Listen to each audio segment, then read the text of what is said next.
Hi, let me show you the procedure how to share your Google Drive.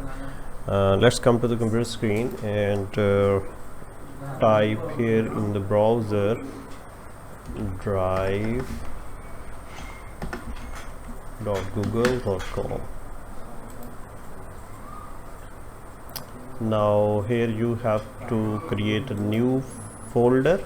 Create new folder, name it Sonia Chan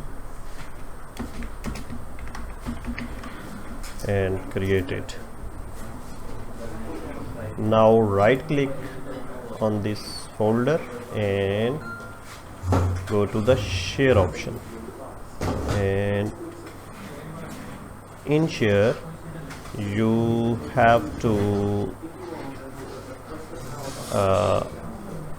put my email address if you wanna share with me.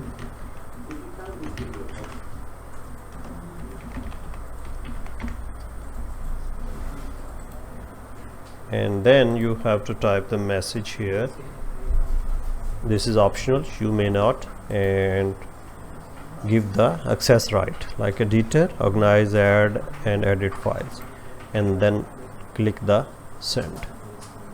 That is a simple procedure, and I will receive an email from you, and then I will be able to use your Google Drive to add the files or videos. Thank you very much.